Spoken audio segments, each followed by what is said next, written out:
नमस्कार, आप देख रहे हैं खबरें अभी तक और मैं हूं आरती देशवाल। ये क्या हमारा खास बुलेटिन 24 की खबर। 24 में है लोकसभा चुनाव और 24 में है 5 राज्यों में विधानसभा चुनाव और इन्हीं चुनावों के मद्देनजर तमाम सियासी पार्टियां इस वक्त एक्शन मोड में नजर आ रही है। वार पलटवार का एक दौर देखने को मिल रहा है, तो कहीं पार्टियां अपनी उपलब्धियों का जिक्र कर रही है तो कहीं विपक्ष केंद्र सरकार को निशाने पर ले रहा है। तो चलिए शुरुआत करते हैं। तो देखिए, साल के अंत में 5 राज्यों में विधानसभा चुनाव भी होने हैं और चुनाव आयोग 5 राज्यों के विधानसभा चुनावों की तारीख 7 या 8 अक्टूबर को घोषित कर सकता है। चुनावी तैयारियों का जायजा लेने के लिए अंतिम चरण में चुनाव आयोग की टीम आखिरी 2 राज्यों राजस्थान और तेलंगाना के दौरे पर और इसी बीच प्रधानमंत्री नरेंद्र मोदी चुनावी राज्यों का तूफानी दौरा करने वाले हैं। जो लोग एजेंडा लेकर चलते हैं वो उस समय भी घटनाओं का अपने तरीके से एनालिसिस करने में जुटे हुए थे। ये कहा गया कि गुजरात से युवा, गुजरात से उद्योग, गुजरात से व्यापारी सब बाहर चले जाएंगे, पलायन कर जाएंगे और गुजरात तो ऐसा बर्बाद होगा कि देश के लिए बहुत बड़ा बोझ बन जाएगा।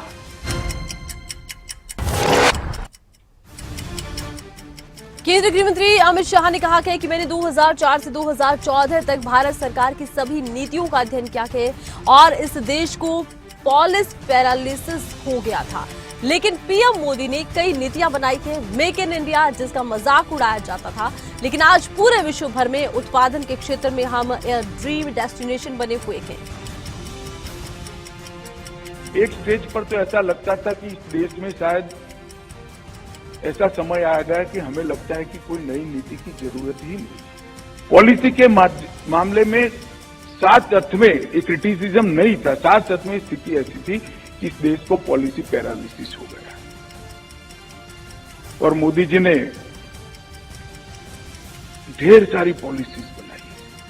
National policy on electronics, make in India जिसका मजाक उड़ाया जाता था, आज पूरे विश्व भर में उत्पादन के क्षेत्र में। दिल्ली में federation of Indian chambers of commerce and industry के स्कीन मैस्केट 2023 को संबोधित करते हुए केंद्रीय मंत्री अनुराग ठाकुर ने कहा है कि प्रधानमंत्री नरेंद्र मोदी के कुशल नेतृत्व में सरकार ने ऐसे कानून बनाए हैं जो न केवल हमारी अंतर्राष्ट्रीय प्रतिबद्धता के अनुरूप हैं, बल्कि एक प्रगतिशील दृष्टिकोण भी प्रदर्शित करते हैं। Under the able leadership of Prime Minister Modi has enacted laws that not only align with our international commitment but also exhibit a progressive outlook.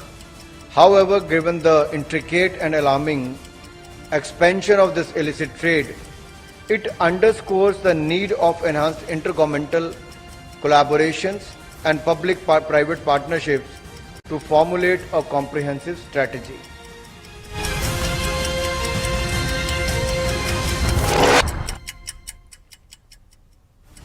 Delhi के मुख्यमंत्री के लिए नए आवास के निर्माण और नवीनीकरण में कथित अनियमितताओं की जांच के लिए सीबीआई की ओर से प्रारंभिक जांच दर्ज करने पर मुख्यमंत्री अरविंद केजरीवाल ने कहा, प्रधानमंत्री मोदी घबराए हुए हैं और ये उनकी घबराहट दिखा रही है। ये पहली जांच नहीं है, अब तक 50 से ज्यादा जांच हो चुकी है। ये कोई पहली बार तो है नहीं। ये दिखाता है कि प्रधानमंत्री जी घबराए हुए हैं और ये उनकी घबराहट दिखाता है। ये पहली इंक्वायरी तो है नहीं, अभी तक 50 से ज़्यादा इंक्वायरी करा चुके हैं। कभी कहते हैं कि शराब घोटाला हो गया, कभी कहते हैं कि केजरीवाल ने बस घोटाला कर दिया, कभी कहते हैं कि केजरीवाल ने स्कूल घोटाला कर दिया, कभी कहते हैं केजरीवाल ने सड़कों का घोटाला कर दिया। इन्होंने 33 से ज़्यादा मेरे ऊपर केस करे और इन्होंने सारी छानबीन कर ली, सारी जाँच कर ली। पिछले 8 साल से जब मैं दिल्ली का मुख्यमंत्री बना हूँ तब से ये जाँच ही जाँच किए जा रहे हैं। वहीं दिल्ली के मुख्यमंत्री के लिए नए आवास के निर्माण और नवीनीकरण में कथित अनियमितताओं की जांच के लिए सीबीआई की प्रारंभिक जांच दर्ज करने पर केंद्रीय मंत्री अनुराग ठाकुर की तरफ से भी बयान दिया गया है। दूध का दूध, पानी का पानी, भ्रष्टाचार में लिप्त आम आदमी पार्टी की सरकार कि मुख्यमंत्री कार्यालय से लेकर मुख्यमंत्री से लेकर उनके नीचे मंत्रियों तक के नाम अलग अलग घोटालों में आए और माननीय मुख्यमंत्री अरविंद केजरीवाल जी ईमानदारी का सर्टिफिकेट सुरेंद्र जैन जी को बांटते थे। वो आज जेल में कितने महीने हुए। इनके उप मुख्यमंत्री जिन्होंने शराब घोटाले में कुछ नहीं छोड़ा, उनको सर्टिफिकेट देते थे ईमानदारी का, कितने महीनों से जेल में। लेकिन किंग पिन अभी बाहर है, चाहे शराब घोटाले का हो या शीश महल का हो, ये का शोर। तो देखिए जिस तरह से सवाल अनुराग ठाकुर ने उठाए हैं और लगातार देखा ये जा रहा है कि अरविंद केजरीवाल के घर को लेकर सवाल उठाए गए। वहीं आम आदमी पार्टी के नेता और सांसद सुशील गुप्ता ने अरविंद केजरीवाल के नए आवास पर सीबीआई की जांच को लेकर कहा है कि ये सरकार कानून से विपरीत जाकर कुछ भी करती रहती है। कानून से विपरीत जाके ये सरकार कुछ भी करती रहती है। हमारे 2 सांसदों को सस्पेंड कर रखा है।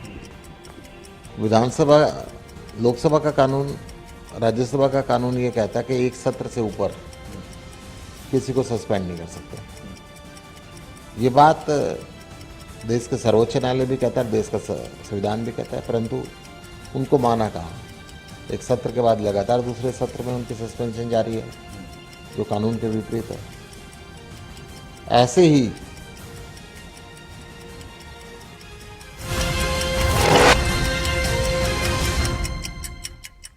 सीबीआई की तरफ से दिल्ली के मुख्यमंत्री अरविंद केजरीवाल के आधिकारिक आवास के निर्माण और नवीनीकरण में कथित अनियमितताओं की प्रारंभिक जांच दर्ज करने पर शिवसेना उद्धव ठाकरे गुट की सांसद प्रियंका चतुर्वेदी ने कहा है कि इनका सिर्फ 37 दलों का गठबंधन नहीं है, इनके साथ 3 और संस्थान हैं, ईडी, सीबीआई और आईटी। कुछ महत्वपूर्ण स्वतंत्र एजेंसियां भी इनके साथ आज नजर आ रही है। इनके पास सिर्फ 37 दलों का अलायंस नहीं है, इनके साथ 3 दल और हैं। दल नहीं कहूंगी, राजनीतिक भले ही ना हो, वो एक इम्पोर्टेंट इंडिपेंडेंट एजेंसीज थी जो भारतीय जनता पार्टी की सेवा में लग गई हैं। वो कौन सी हैं?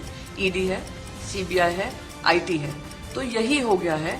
तो इनके इलेक्शन टूल किट में ये 3 हैं। तो जो भी विपक्षी दल नेता हैं उनके ऊपर आरोप लगाइए, उनके ऊपर बेबुनियाद आरोप लगाइए, जो सिद्ध नहीं हो सकते, साबित नहीं हो सकते हैं, वो आरोप लगाइए, फिर उनके लिए पूरी लीगल प्रक्रिया शुरू कर दीजिए। ये कुछ नहीं है, कोई तथ्य नहीं है, कोई सत्य नहीं है।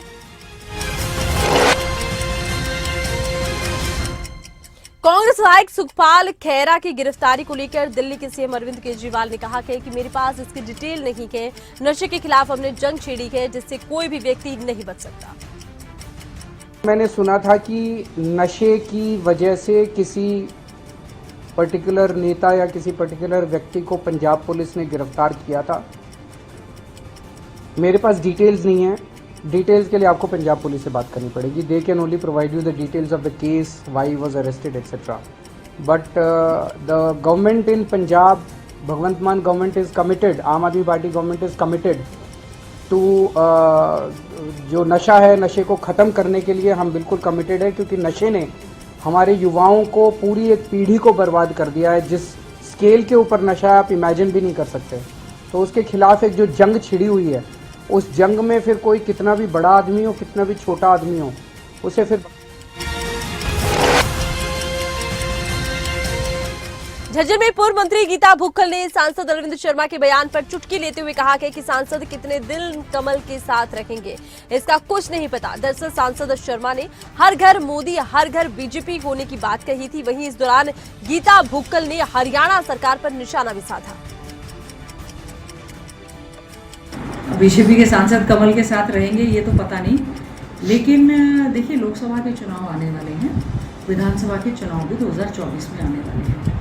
जनता भारतीय जनता पार्टी और जेजेपी के घोषणा पत्र में किए गए वायदों को ढूंढ रही है। सरकार ने वो काम करने की बजाय महंगाई में नंबर 1, बेरोजगारी में नंबर 1, किसानों के साथ जो बदतर स्थिति हुई है। कल बहुत सारे किसान मिले थे, रजिस्टर्ड किसान होने के बावजूद भी मंडियों में उनकी फसल जो है गेट पास नहीं मिल रहे, उनको उनकी फसल खरीदी नहीं जा रही है, पेमेंट नहीं आ रही है बेमौसमी बारिश की वजह से।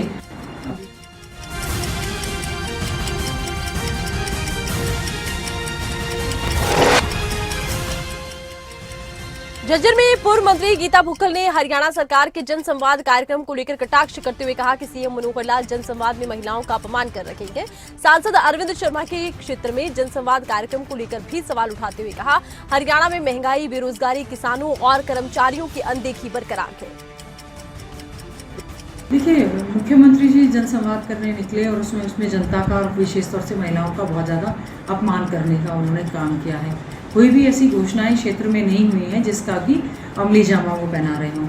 ठीक है, हमारे रोहतक लोकसभा के वो सांसद हैं, आखिर वो हाल जानने के लिए निकले हैं। हम उम्मीद करेंगे कि जो बीजेपी सरकार के दौरान योजनाएं, परियोजनाएं सैंक्शन हुई हैं, उनके वो ज़रूर शिलान्यास करेंगे ताकि लोगों को, या उद्घाटन करेंगे ताकि लोगों को पता चले कि बीजेपी ने अपने कार्यकाल में क्या कार्य किए हैं। और यहाँ से सांसद जो हैं अब लोगों के बीच में जा रहे हैं उनकी समस्याएं जानने। समस्याएं लोगों की बहुत ज़्यादा हैं।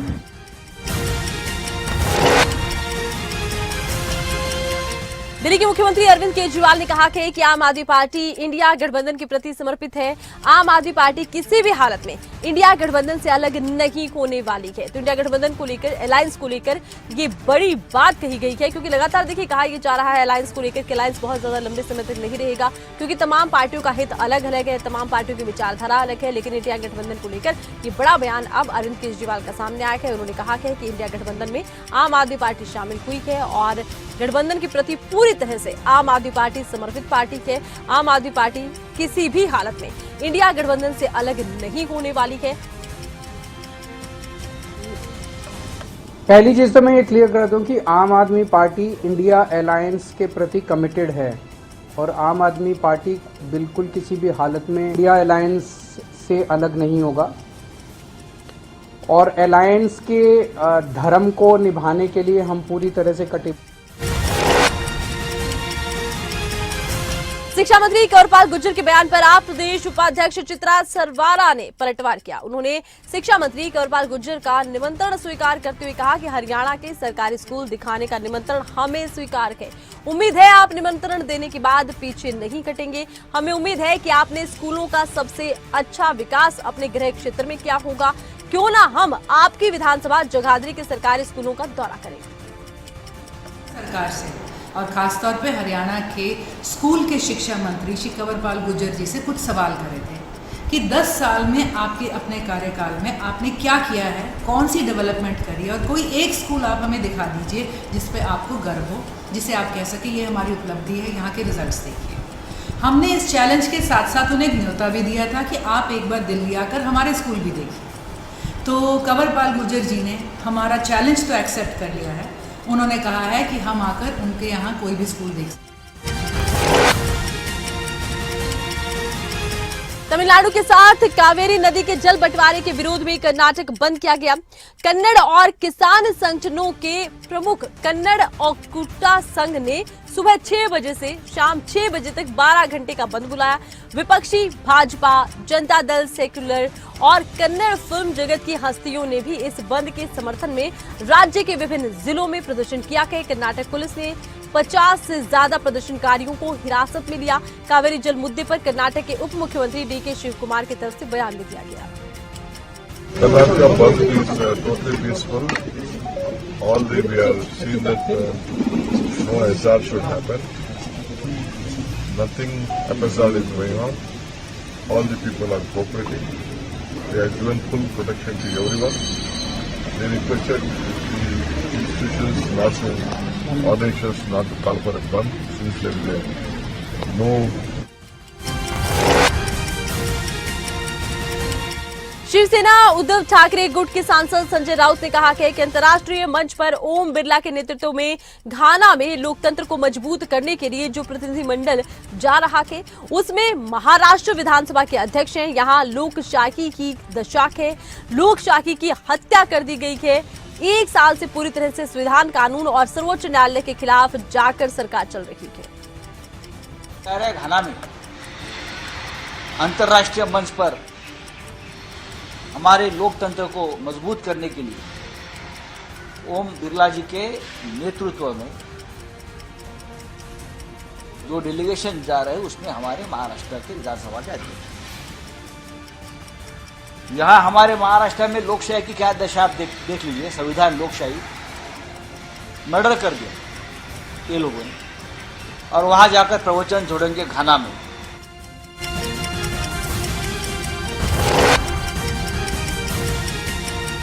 उज्जैन में 12 साल की बच्ची से रेप की घटना पर कांग्रेस नेता सुप्रिया श्रीनेत ने बीजेपी पर निशाना साधा। कहा कि ये महिला सशक्तिकरण की बात करते हैं, एक दलित बच्ची के साथ रेप हुआ के प्रधानमंत्री के मुंह से एक शब्द नहीं निकला के अमित शाह मौन बैठे हैं। देश की महिला बाल विकास मंत्री मुहूर्त और समय देखकर सिर्फ राहुल गांधी के खिलाफ बोलती हैं, अब चुप है।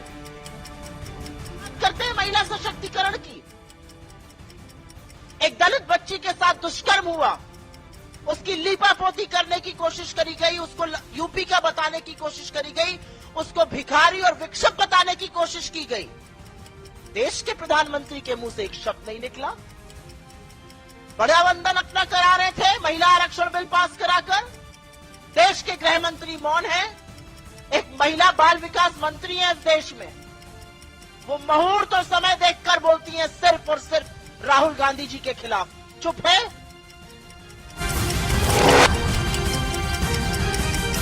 लंदन से वापस लौटकर उत्तराखंड के मुख्यमंत्री पुष्कर सिंह धामी ने दिल्ली में कहा कि हाल ही में भारत में हुए G20 शिखर सम्मेलन का व्यापक प्रभाव विदेशों में देखने को मिला के लोग भारत के प्रति पॉजिटिव बात कर रहे हैं। उनका हमारे देश को देखने का नजरिया बदला हुआ नजर आ रहा है। नरेंद्र मोदी जी की अध्यक्षता में, भारत की अध्यक्षता में उसका व्यापक असर आज विदेशों में देखने को मिल रहा है। किस प्रकार से लोग भारत के प्रति एक सकारात्मक बात करते हैं, एक लोगों का हमारे देश को देखने का नजरिया बदल गया है। एक लोगों के मन में विश्वास का भाव, प्रेम का भाव, और मैं सच कहूं तो एक श्रद्धा का भाव भी आज विदेशों में भारत के प्रति उत्पन्न हुआ है। और ये मैंने जब वहां के पर्यटन मंत्री जो G20 में यहाँ आए थे, उनसे जब मैंने बात की तो उन्होंने जब स्वयं मुझे कहा कि बहुत अद्भुत G20 का आयोजन हुआ। दिल्ली में बीजेपी के राष्ट्रीय महासचिव तरुण चुग ने कहा कि पंजाब में कानून व्यवस्था की हालत चिंताजनक बन गई है और काफी गंभीर स्थिति है। सरेआम टारगेट किलिंग हो रही है, हत्या हो रही है, डकैती, लूट, ये पंजाब में नया उद्योग बनता दिख रहा है। अब अपहरण किए जा रहे हैं, रंगदारी आम बात हो गई है, आतंक के कारोबार को ईंधन दिया जा रहा है और भगवंत मान की सरकार कुंभकर्ण की नींद में सोई हुई है। उनकी हत्या हुई है। पंजाब के अंदर लॉ एंड ऑर्डर की हालत चिंताजनक व गंभीर है। सरेआम टारगेट किलिंग हो रही है, हत्या, फिरौती, डकैती, लूट, ये पंजाब के अंदर नया उद्योग बनकर पनपा है। अब अपहरण, रंगदारी, ये आम बात बन गई है और गैंगस्टर जेलों को ऑफिस बनाकर, स्टूडियो बनाकर। बात करते हैं हरियाणा की। 24 नजदीक आ रहा है और ऐसे में सभी नेता अपना संगठन मजबूत करने में जुटे हैं और इसी से हम शुरुआत कर रखे हैं हरियाणा के खास खबर से। जेजेपी नेता अजय सिंह चौटाला अलग अलग विधानसभा क्षेत्रों में जाकर कार्यकर्ताओं के साथ मुलाकात कर अपने संगठन को और ज्यादा मजबूत करने में जुटे हैं। इसी फेरिस में करनाल केंद्रीय में पहुंचे अजय सिंह चौटाला और इस दौरान कार्यकर्ताओं से रूबरू होने के साथ ही कांग्रेस को निशाने पर लिया है। जिनकी रोजाना जूतियों में खीर बटती है, आज तक 10 साल में वो अपना संगठन खड़ा नहीं कर पाए। 3 अध्यक्ष बदल गए, 5 प्रभारी बदल गए और जिलों में आप रोजाना देखते हो कि जहां भी उनके आयोजन होते हैं किस तरीके से धक्का मुक्की, किस तरीके से आपस में लठम लठा होते हैं, वो आप मेरे से ज्यादा बेहतर। तो देखिए, कांग्रेस पर निशाना साधते हुए कहा कि आज तक संगठन नहीं बना, 10 साल खो गए हैं और जब तक संगठन ही नहीं बना पाए हैं तो दूसरे दलों को लेकर क्या बयान दे रही है कांग्रेस। जेजेपी पर कांग्रेस प्रदेश अध्यक्ष उदय भान ने बड़ा आरोप लगाते हुए कहा है कि प्रदेश में हुए घोटालों में जेजेपी का हाथ है। साथ ही साथ उन्होंने कहा कि धान घोटाला, शराब घोटाला और खनन घोटाले में जेजेपी का हाथ रहा है। आज बीजेपी के पास इनका पूरा काला चिट्ठा पड़ा है। बीजेपी के पास इनका पूरा काला चिट्ठा इनके पास है। जितने भी घोटाले इस प्रदेश के अंदर हुए हैं, चाहे वो रजिस्ट्री घोटाला है, शराब घोटाला है, धान घोटाला है, ये खनन घोटाला है, उसमें सब में इन्हीं का हाथ है। यही इनकी सरपरस्ती में सारे चल रहे थे। SIT बनी, किसी की रिपोर्ट नहीं आई।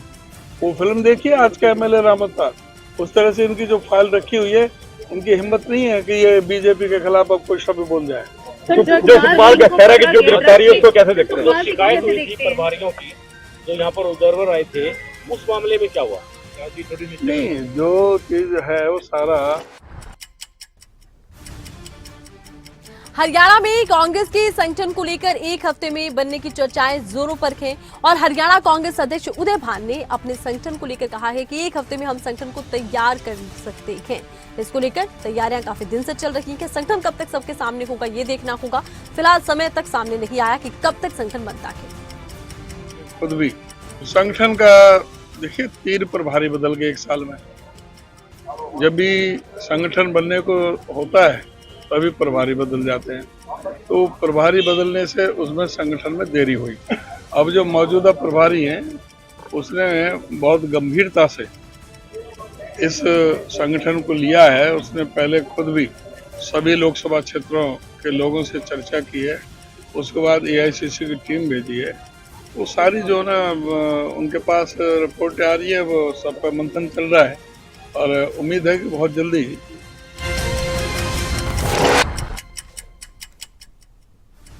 दिल्ली में हरियाणा कांग्रेस प्रभारी दीपक बाबरिया से खबरें अभी तक ने खास बातचीत की और इस दौरान उन्होंने इस महीने कांग्रेस के संगठन का विस्तार नहीं होगा और कांग्रेस संगठन के विस्तार में अभी और समय लगेगा बयान दिया। 10 अक्टूबर तक हरियाणा में कांग्रेस का संगठन बन सकता है, ये संकेत दिए गए। तो अब देखना होगा कि संगठन को लेकर पूरी तरह से तस्वीर कब तक साफ होती है। हालांकि तारीखें इसको लेकर अब सामने आ रही हैं और देखना ये होगा कि 10 अक्टूबर तक अगर संगठन को लेकर सूची सामने आती है तो उसके बाद क्या सब कुछ कांग्रेस में सही रहता है, कहीं किसी तरह की नाराजगी तो नहीं देखने को मिलती है।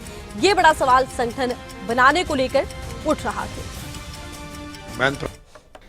मुझको लगता है कि 1-2 सप्ताह और भी लग जाए। मेरा टारगेट तो 10 सितंबर से मैं 10-10 दिन बढ़ा रहा था, 1-1 सप्ताह। तो अभी जो है मुझको उम्मीद है, जो मैं देख रहा हूँ कि 10 अक्टूबर तक होना चाहिए। मगर मैं बार बार कह चुका हूँ कि मैन प्रपोजेस गॉड डिस्पोजेस, मगर मेरा भरपूर प्रयास है। शानन बिजली प्रोजेक्ट पर मालिकाना हक की खींचतान शुरू हो गई है। उत्तर क्षेत्रीय परिषद की बैठक को लेकर बोले सीएम सुक्खू, कहा कि गृह मंत्री के सामने अपनी बात रखी है। शानन प्रोजेक्ट की लीज अगले साल समाप्त हो रही है और ये प्रोजेक्ट अब हिमाचल को मिलना चाहिए।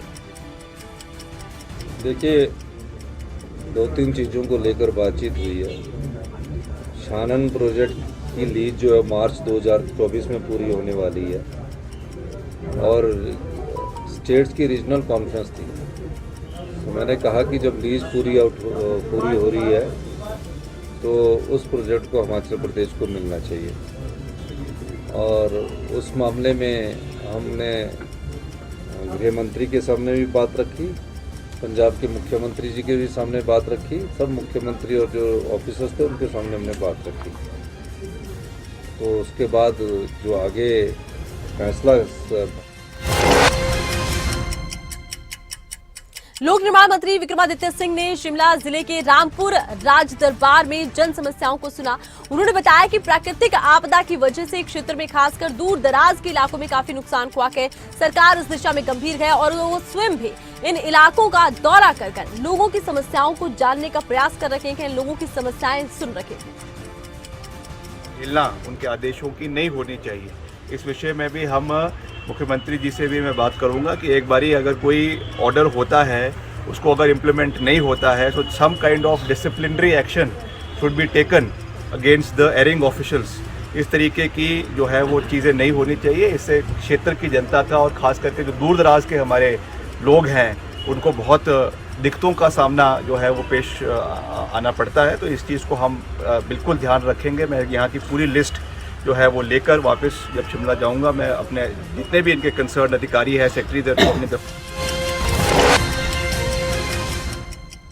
हिमाचल के पूर्व खाद्य प्रति मंत्री राजेंद्र गर्ग ने घुमारवीं कांग्रेस के विधायक राजेंद्र धर्माणी पर सवाल खड़े कर दिए हैं। तो वही उन्होंने हिमाचल सरकार पर निशाना साधा। खबरें अभी तक से खास बातचीत करते हुए राजेंद्र गर्ग ने घुमारवीं विधायक पर आपदा के समय लोगों के साथ मतभेद करने की आरोप लगाई थी।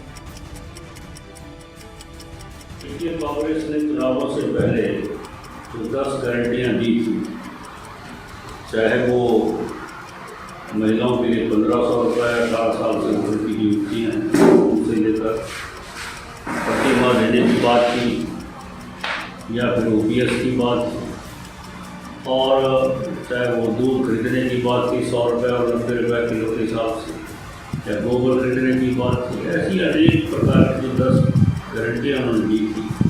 एक भी गारंटी जो है जिसका उन्होंने कहा था कि हम पहले ही कैबिनेट में लागू करेंगे, वो कुछ नहीं हुआ।